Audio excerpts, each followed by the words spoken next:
Hey guys, good afternoon and welcome to the CNBC TV18 Mumbai studio. I'm Pavitra. With me is Sonal. You're tuned into MF Corner. And today we're going to talk all about investing for high or ultra high net worth individuals. Now, this type of investor usually has a much higher investable asset. So, more money is being put to work. They usually have a higher risk appetite as well. And they also get access to some investment opportunities which are just not available to regular retail investors like you and me. But let's try to understand how much of a role mutual funds really play in HNI portfolios and where the HNI money is concentrated. So Sonal, this is not something that we've touched upon, but there is a lot of HNI money in all of these funds. So let's find out. Of course, that's where the money flows in from a lot as well, right? So joining us today is Himadri Chatterjee, who is the head of advisory and key clients group at 361 Wealth. Good afternoon, and thank you so much for joining us on the MF Corner today. So let's start with the basics and start with understanding what are the basic characteristics of HNI individuals or investors. How are they different from regular retail investors who are going ahead and giving their money to maybe via the direct way or the regular way? Well, thanks for having me. At the outset, I think the biggest difference for the ultra HNIs is that their financial goals have been met. Savings goals have been met. They don't need to draw down on their investments to meet any family needs or any big expenditures. And therefore, I think over a period of time, they have a better understanding of risk. They have a better understanding of what risks they need to take to meet aims for a certain capital that has been set aside. So it's not just a difference that the amounts are larger, the way to invest this amount is slightly different. And therefore, with ultra HNIs, what we see is that there is a more portfolio approach to investments as opposed to a product approach, if that makes sense. And so they're trying to see how do I pass on this capital to the next generation, and how do I take the right investment decisions. Along the way come slightly greater differences. For example, they will have greater diversification between platforms. So mutual funds are very important, but they're not the only platform. So they will have investments in sophisticated platforms such as AIFs, venture capital funds, even large value funds, which most people are not even aware of. They will also have a greater allocation to fixed income. Typical retail or HNI investors, you can see the numbers, largely in equity-oriented schemes. For HNI segment, we find that roughly up to 50% would be in fixed income and hybrid categories. So the objective is not, I would say, maximization of wealth, rather it is optimized investment of wealth. And making sure there's no kind of capital loss. You have to preserve that wealth that has been created. That is absolutely correct. So when we sit with our families, the first objective is wealth preservation, and then it is wealth optimization. Oh, absolutely. That makes complete sense. But you were mentioning that mutual funds are a part, of course, of any, HNI portfolio. Take us through the role that mutual funds play and, a little bit more about how exposed are HNIs to funds, the kind of, within HNIs also there are multiple categories, right? Sure. Someone who wants to go more aggressive, someone who wants to focus more on preservation. Sure. So just take us through the role that these funds play in portfolios. Sure. So mutual funds, like you rightly pointed out, they have an important role to play in ultra HNI portfolios, but it's not an all-encompassing role. All right. So if I just go through the biggest benefit of a mutual funds, what are those benefits? First, it is very liquid. Okay, you can just invest any day, and you can ask for your capital back on any day. All right, they're very well diversified. Okay, because they're investing in a pool of securities. They're very tax efficient, and for large portfolios, any leakage is a big leakage. So transactions done within the mutual fund aren't taxed. Dividends earned from underlying stocks by the mutual funds aren't taxed. And in individual hands, they would be taxed at 40%. So it's a big leakage. And also the costs, like in the PMS, etc., there are cost advantage in the mutual fund. So mutual funds offer a lot of these benefits, and therefore they're an important part. Now let's come to, I want to break this answer by asset class, if I may. Yeah, sure. And so when I talk about equities, within equities, we've seen a trend emerging. So if you look at the SPIVA report, for example, which is talking about how many mutual funds are outperforming the indices, it's becoming tougher and tougher. So if you look at the large cap space, okay, just about 10% of managers over a 5-year period are actually outperforming the benchmark index, all right? That number is more than 50% for the mid and small cap space, all right? So that creates an opportunity that for large caps, you do a mix between actively managed mutual funds and also passively managed mutual funds. Passively managed mutual funds reduce the cost and take some of the performance risk out of the equation. If I was to look at the other asset class now, fixed income mutual funds used to be the rage, right? But we saw a couple of changes in the budget last year where an unusually large percentage allocation to these fixed income mutual funds may not be the case anymore. However, they still have three large benefits. One, again, liquidity, again, diversification. And the third is because there are a large number of diversified instruments, an investor can very finely tune their credit risk that they want to take and the duration risk, which is how long dated instruments you're taking, between a basket of mutual funds and not have to allocate large amounts to every security. So that's why fixed income mutual funds, despite now the tax advantage not being available, are an important portion. The category that is coming up is hybrids, all the numbers you can see. The only point of caution I would say in hybrids is, though there's a tax advantage, is the fixed income should be of high quality, the fixed income component. It should be a large portion of the hybrid so that actually there is some material tax benefit.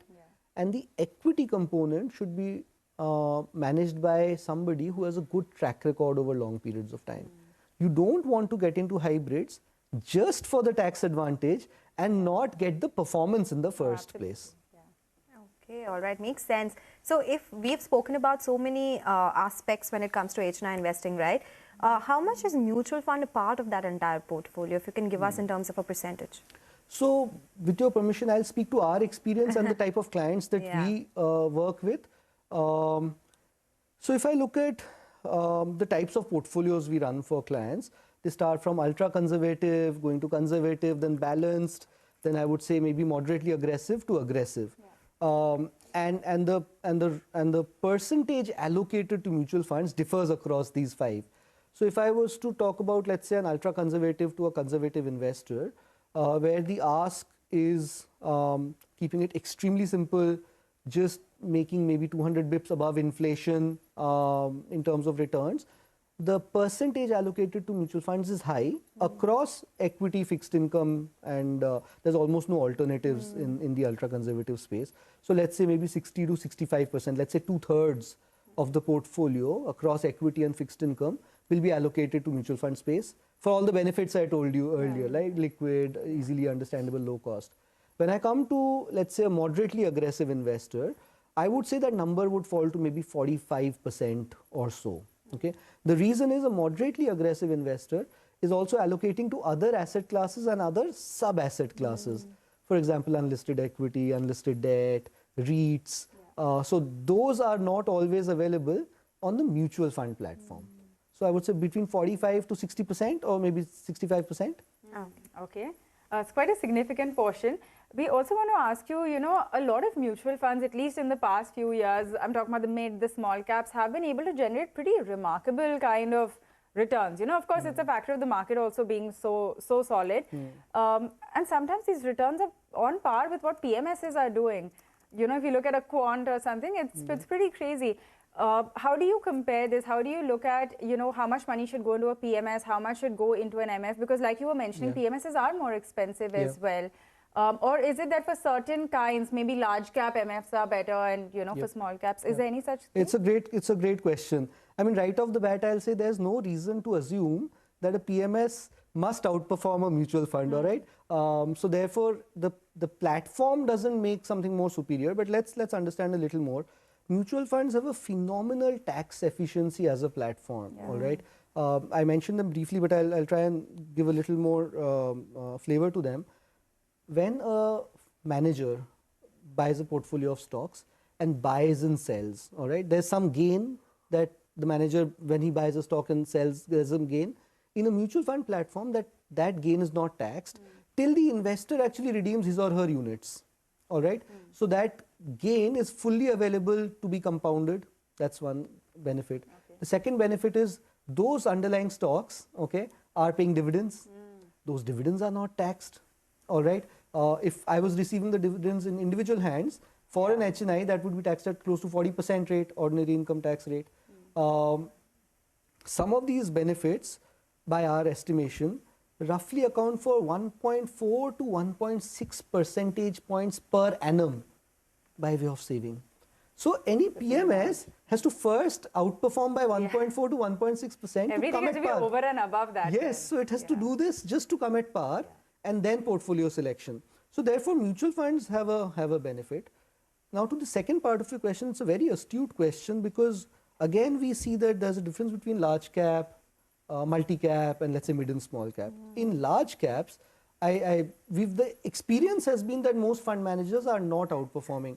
There is no information asymmetry available anymore, etc., etc. Also, the rules. You're not the constitution of the index is a certain way, and you're not allowed to hold stocks in that way. That's why large cap fund managers are not. That's an interesting question, which if I'm allowed to answer after this question, I'll tell you about why index is so powerful. But for large cap, therefore, we prefer the active and passive approach. Okay. So you do active mutual funds, but also some part of the large cap allocation you give to passive funds. They are equally liquid.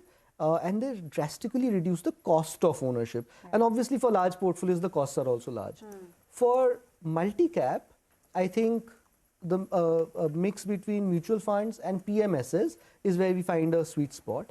For mid and small cap, okay, I think there is a different sort of a barbell. Either we will end up doing a lot more index investing, or rely a little more on PMSs, where there's a greater role for the fund manager to create alpha after accounting for the risk.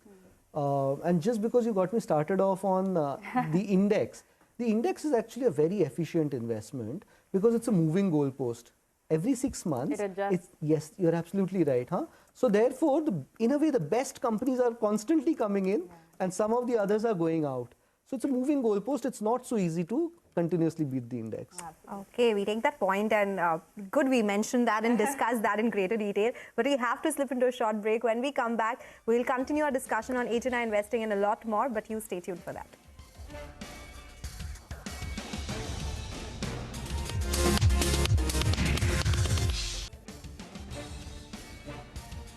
Welcome back. You're still tuned into MF Corner. We still have with us Himadri Chatterjee of 361 Wealth. We are discussing everything about HNI investing and a lot more. You know, Himadri, we have spoken ad nauseum about small and mid caps last year. It was a remarkable year. How exposed are HNIs here in terms of a bigger exposure or a smaller one? What is your take? Yeah, again, I'm just going to preface by saying I'll talk a little bit about the UHNIs that we work with. All right, and we mentioned this briefly earlier. But the primary aim for when families work with us is first wealth preservation and then wealth optimization. Maximization anyway doesn't come into the picture, all right? And so the primacy of the investment policy, creation of the investment policy and guardrails, it cannot be overemphasized. So for most of our families, we work with a plan saying that at the maximum, you can have up to 35 to 40% of your equity exposure in mid caps, okay, in mid and small caps, all right.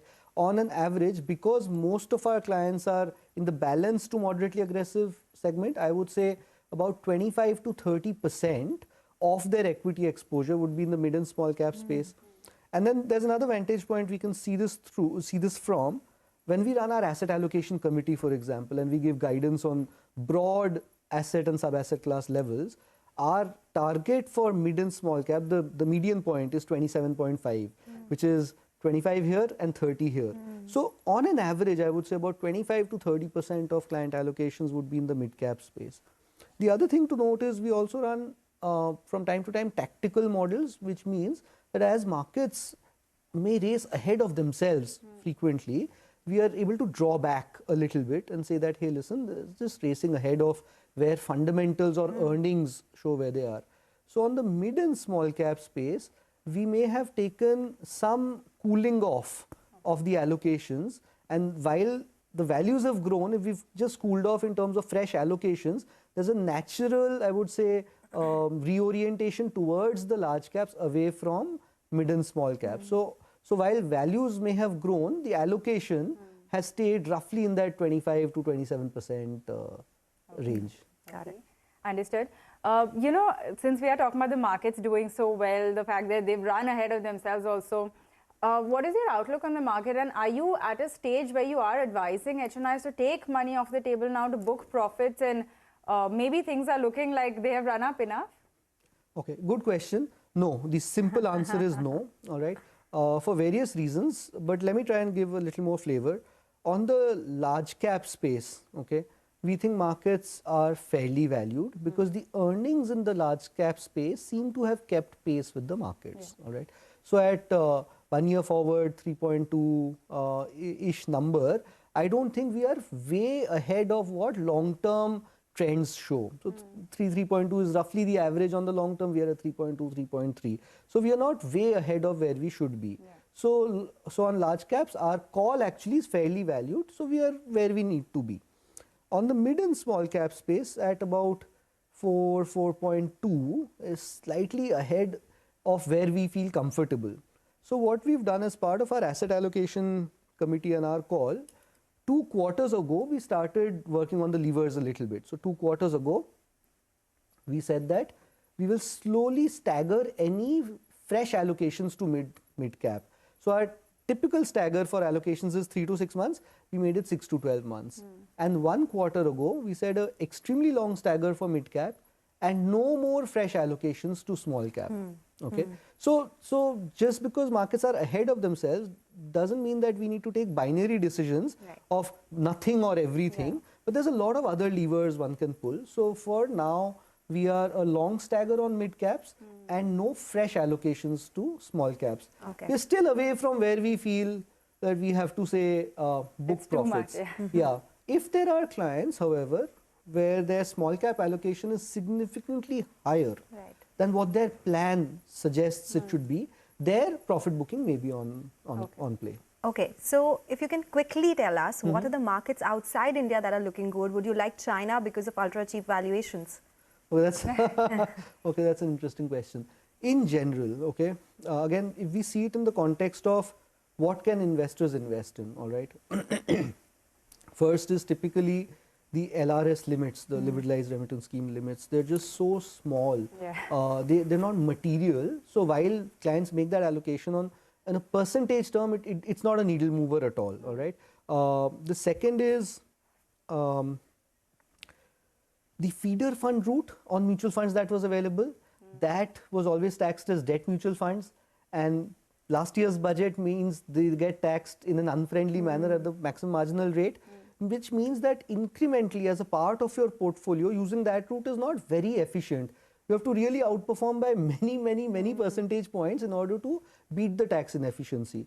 So there is a limited quantum, I would say, that clients will invest outside. Within that, I think for us, the US remains by far the most preferable market, despite the fact I'm aware that US valuations have also done well. Okay, China we've stayed away from.